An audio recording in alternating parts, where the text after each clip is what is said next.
ایک بہت ہی اہم معاملے کی طرف ہم آپ کی توجہ دلائیں گے اور وہ معاملہ ہے قرآن کریم کی طباعت اور اشاعت سے متعلق۔ قرآن کریم جب چھاپا جاتا ہے کسی بھی ملک میں، اس کی جو پرنٹنگ کی جاتی ہے اور اس کے اوپر جو آیات اور جو ترجمہ ہوتا ہے اس کی ویریفیکیشن ہوتی ہے، خاص طور پر آیات کی تو ویریفیکیشن ہوتی ہے، اور قرآن کے آخر میں آپ نے دیکھا ہوگا کہ ایک سرٹیفکیٹ بھی ہوتا ہے کہ جس کے اوپر لکھا ہوا ہوتا ہے کہ جی اس قرآن کی جو تمام آیات ہیں ان کو ہر بار دیکھا گیا ہے اور وہ اتھارٹی ہے جو کہ اس کو سائن کرتی ہے، اپروو کرتی ہے اور اس طریقے سے۔ لیکن ایک معاملہ ہے جو کہ 2021 سے چل رہا ہے اور وہ 2021 سے چلنے والا معاملہ کچھ ایسا ہے کہ غلط ترجمے والے قرآن کریم چھاپے جا رہے ہیں، پاکستان میں پھیلائے جا رہے ہیں، اور اس کی اگزامپل بھی چل رہی ہے ہماری اسکرین پر، اور اس میں جو ہے وہ ایسی چیزیں شامل کی جا رہی ہیں جو کہ اس آیت میں نہیں لکھی ہوئی ہوتی مگر ترجمے میں ان کو شامل کر دیا جاتا ہے، اور یہ جو ہے پھیلایا جا رہا ہے پاکستان میں، اور اس کے علاوہ دنیا بھر میں یہاں سے یہ پرنٹ کر کے چھاپے جا رہے ہیں۔ اب ایسے میں حکومت کیا کر رہی ہے، یہ مقدمہ کیا ہے اور کیسے اس کو روکا جا سکتا ہے، اس حوالے سے ہم بات کریں گے۔ ہمارے ساتھ ایڈوکیٹ عبدالرحیم صاحب موجود ہیں جو کہ عدالت میں اس معاملے کو لے کر گئے ہوئے ہیں، ایک اور بھی درخواست گزار ہیں۔ معاملہ ہے کیا، ذرا ڈیٹیل ان سے ہم جانتے ہیں۔ السلام علیکم جی۔ وعلیکم السلام۔ بہت شکریہ سر، آپ نے وقت نکالا۔ سب سے پہلے تو ہم آپ سے پہلے یہ کیس سمجھنا چاہیں گے کہ 2021 سے یہ معاملہ چل رہا ہے، تو یہ کیس کب ہوا، کیوں ہوا، اور اب ہے کیا، اب تک یہ پہنچا کہاں پر ہے؟ دیکھیں، یہ بیسیکلی ایشو یہ تھا کہ مختلف ممالک تھے، جنوبی افریقہ، ڈنمارک، انگلینڈ اور جاپان اور دیگر ممالک میں اردو میں اور ان ملکوں کی زبانوں میں یہ ترجمہ کر کے بھیجا جا رہا تھا قرآن پاک کا۔ اچھا، یہ ترجمہ جو تھا یہ غلط تھا، یہاں پر چھپتا تھا، پاکستان سے یہ ترجمہ چھپ رہا تھا، پاکستان سے یہ ترجمہ اپلوڈ ہو رہا تھا، اور ان ممالک کے جو مسلمان تھے ان کو یہ ترجمہ دیا جا رہا تھا، اچھا، جو اس کو کریکٹ ترجمہ سمجھ کر پڑھ رہے تھے ٹھیک ہے، اور اس کو قرآن پاک سمجھ کر رہے تھے۔ اب مثال کے طور پہ آپ نے سکرین پہ یہ امیج جو لگایا، سورہ بقرہ کا پہلا چند آیات ہیں، وہاں پہ ایک فقرہ ہے، آیت کا حصہ ہے، وَبِالْآخِرَةِ ہم یوقنون، بالکل، ہم آخرت پر یقین رکھتے ہیں۔ ہاں، اب وہاں ترجمہ یہ ہوا ہے کہ آئندہ آنے والی موعود باتوں پر یقین رکھتے ہیں۔ یہ موعود باتیں کون سی ہیں؟ اب جب اس کی تحقیق کی گئی تو پتہ چلا یہ چناب نگر میں چھپ رہے ہیں۔ جناب نگر میں، چناب نگر ہے، جناب نگر میں، جی ٹھیک، چنوٹ کے اندر بڑا مشہور جگہ ہے، بالکل بالکل۔ وہاں یہ 2013-14 سے جی احمدیہ کمیونٹی سے ربوہ اس کا دوسرا نام ہے، وہاں پر یہ چھپ رہے تھے۔ وہاں 2013-14 سے یہ رپورٹس آ رہی تھیں، ہم نے درخواستیں دی، وزیر اعظم کو درخواستیں دی، ہیومن رائٹس سیل جو سپریم کورٹ کا ہے وہاں درخواستیں دی، ہر اس جگہ پر درخواستیں دی گئی جہاں پر کوئی اثر شنید ہو اور یہ جو سکتی چھپ رہے تھے اس کے بعد یہ باہر کی دنیا میں صرف باہر کی دنیا میں بھی جا رہے تھے، پاکستان میں بھی جا رہے تھے، ہر جگہ جا رہے تھے، یہ پوری دنیا میں پھیل رہے تھے یہ، اور ان کی جو طباعت تھی وہ بقیہ طباعت سے زیادہ سپیڈ سے تھی۔ اچھا، آخر میں سپریم کورٹ اور دیگر وزیر اعظم ہاؤس سے یہ آرڈر گئے، اس پہ ایک کمیٹی بنی، اوقاف کے منسٹر نے اس کو ہولڈ کیا، اس میں یہ چیزیں سامنے لائے، ہم نے وہ سارے نسخے ان کو دیے، لسٹیں دیں کہ یہ ویب سائٹس ہیں، یہ قرآن پاک کے نسخے ہیں، یہ کتب خانے ہیں جہاں سے یہ نکل رہی ہیں، ٹھیک ہے۔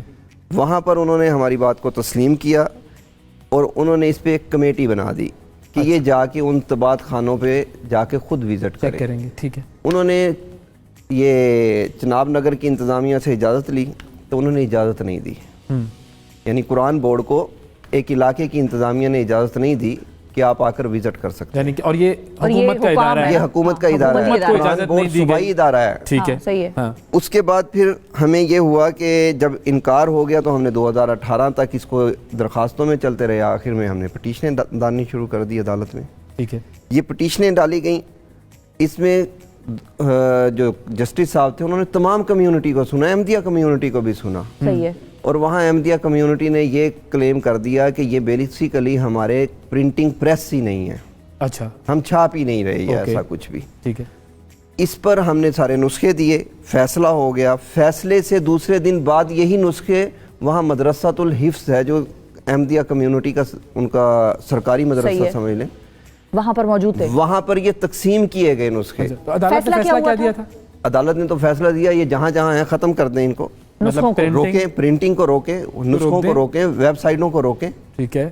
چلیں اگر کوئی یہ نہیں مان رہا کہ یہ اس سے میرا تعلق ہے لیکن روکیں تو صحیح، ٹھیک ہے، صحیح۔ جب یہ معاملات ہوئے تو وہاں پہ نسخے تقسیم ہوئے، ہم نے پھر وہاں کی انتظامیہ کو بتایا گیا کہ یہ نسخے کل تقسیم ہوں گے یہاں پہ، انتظامیہ نے کہا کہ جی یہ نہیں ہوں گے، لیکن اس کے باوجود یہ نسخے تقسیم ہوئے. ہم نے درخواستیں دی کہ جی اب ایف آئی آر کاٹیں، اب تو جرم ہو گیا. اس کے باوجود کوئی ایف آئی آر درج نہیں ہوتی. اچھا. پھر ایک جے آئی ٹی بنتی ہے. اچھا. اس جے آئی ٹی میں ڈی پی او چنوٹ صاحب اس کو ہیڈ کرتے ہیں، اور ہر ادارے کا جو ممبر ہے اس کا حصہ پارٹ ہوتا ہے. اس کے باوجود وہ رپورٹ یہ آتی ہے کہ ہم جھوٹے ہیں وہ سچے ہیں. آپ لوگ درخواست گزار؟ جی ہم درخواست گزار جھوٹے ہیں. یہ رپورٹ کس نے دی؟ یہ جے آئی ٹی کی رپورٹ. لیکن کائنات کا ایک سلسلہ الگ سے چل رہا ہے. اگلے روز ایف آئی اے ایک آدمی کو گرفتار کر لیتی ہے اسی کمیونٹی کے اسی ایلیگیشن میں. اوکے. اس کا جب موبائل سے فرانزک ہوتی ہے ایف آئی اے کی، اب ایف آئی اے میرا ادارہ نہیں ہے، حکومت کا ہے. ایف آئی اے کی جب فرانزک ہوئی تو پوری لسٹ نکل آئی کہ کون کون چھاپ رہا ہے، کہاں کہاں چھپ رہا ہے، اس کو تیار کون کر رہا ہے، اس کی کاسٹ کون پے کر رہا ہے، یہ جا کہاں پہ رہے ہیں، کن کن ویب سائٹوں سے یہ اپلوڈ ہو رہے ہیں. اچھا. اب ہم پھر ایف آئی آر اس میں آ گئے درخواست میں. اب جیسے یہ انویسٹیگیشن کمپلیٹ ہونے لگی تو میں اوپنلی ایک نام لیتا ہوں، شاہد جاوید ڈی آئی جی صاحب تھے اس ٹائم پہ، انہوں نے اپنا اثر و رسوخ کروا کے اس انویسٹیگیشن کو سپریس کر دیا، رکوا دیا. اچھا. پھر اس کے بعد یہ لے کر جاتے رہے ہم، اور ہمیں وہاں چنوٹ سے بھی شکایتیں آئیں کہ یہاں پہ ٹیمیں چل رہی ہیں کہ وہ کہتے ہیں پرانا ترجمہ دے دیں، پرانا قرآن پاک دے دیں، نیا لے لیں. اچھا. لوگوں کے گھروں میں جا کے فری وہ دے رہے تھے. جب جا کے چیک کیا تو وہ فری یہ والا تھا، غلط ترجمے والا، غلط آیات والا. ہم نے دوبارہ پٹیشن دائر کی. لاہور ہائی کورٹ نے اس پٹیشن پہ آرڈر کیا کہ یہ تمام کے تمام ہو رہے ہیں کام. ان کو تنبیہ کی، قرآن بورڈ کو بھی ہر اس کو تنبیہ کی گئی، اور اس سارے مٹیریل کو روکنے کے آرڈر کیے گئے. امپلیمنٹیشن آج تک نہیں ہوئی. 2 مرتبہ وزیر اعلیٰ پنجاب کو بلا لیا گیا، جو کہ ہیں اس وقت کے بزدار صاحب تھے. صحیح ہے. اس کے بعد اب دوبارہ کمپلائنس کے لیے پرنسپل سیکرٹری ہیں وزیر اعظم کے طلب، پرنسپل سیکرٹری ہیں وزیر اعلیٰ کے طلب، کہ یہ کیا چیز ہے. اب آپ کا دیکھیں کمپلائنس رپورٹ دینی تھی انہوں نے، سارے نسخے جو ہیں وہ قبضے میں لینے ہیں، سب کچھ وہ قرآن پرنٹنگ پریس کو روکنا ہے. پرنٹنگ پریس کو تو اب روکنا ہے. یہ کرے گا کون؟ اس آرڈر کی امپلیمنٹیشن کون کرائے گا؟ کیونکہ عدالت کا حکم ہے تو وہ تو کنٹیمپٹ آف کورٹ میں ہو جائے گا معاملہ. اگر آپ کنٹیمپٹ آف کورٹ لگی ہوئی ہیں اب دیکھیں عمل حکومت نے کرنا ہے. میرا ملک کے اندر امن بھی حکومت نے قائم کرنا ہے. صحیح ہے. ہر وہ کام میں کروں انلیگل یا کوئی اور کرے اس کو گورنمنٹ نے روکنا ہے. اب گورنمنٹ کیا کرتی ہے؟ یہ دین کا کام ہے. اگر ہم پہلے لیول پہ جاتے ہیں تو دین کا نام استعمال کیا جاتا ہے ووٹ لینے کے لیے، جذبات بھڑکانے کے لیے، میرا خون لینے کے لیے، فری کے خدمتگار لینے کے لیے. لیکن کام کیا کرتے ہیں یہی سیاستدان جو باہر آپ اور میں سمجھتے ہیں کیا کیا نعرے ہیں ان کے، کیا کیا سلوگن ہیں، اور 2021 میں کون حکمران تھے وہ بھی سب کو پتہ ہے. ٹھیک ہے. اب بات یہ ہے، اب عدالت میں کیا کہہ رہی ہیں ان کو؟ عدالت کہتی ہے کہ جی تحریف شدہ قرآن ڈیلیٹ کرو. جی آپ مجھے بتائیے گا اس میں سے غلط آرڈر کیا ہے؟